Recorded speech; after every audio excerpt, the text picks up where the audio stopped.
মজিদ চলচ্চিত্রে খ্যাতি অর্জনের পর আরিফিন শুভ এবার মিঠু খান পরিচালিত নীল চক্র সিনেমায় চুক্তিবদ্ধ হলেন, যেখানে তার সঙ্গে কাজ করবেন মন্দিরা চক্রবর্তী। এই সিনেমা সম্পর্কে আজকে কথা বলবো, কাস্ট, রিলিজ ডেট ইত্যাদি। এছাড়াও বিভিন্ন ভূমিকায় রয়েছেন মাসুদ রেজওয়ান, টাইগার রবি, শাহিদ আলী, ফজলুর রহমান, দীপানিতা মার্টিন প্রমুখ।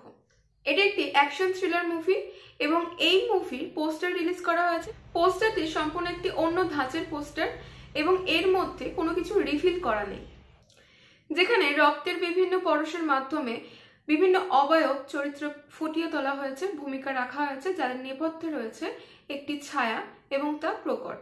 মার্ডার মিস্ট্রি একটা থিম এখানে রয়েছে।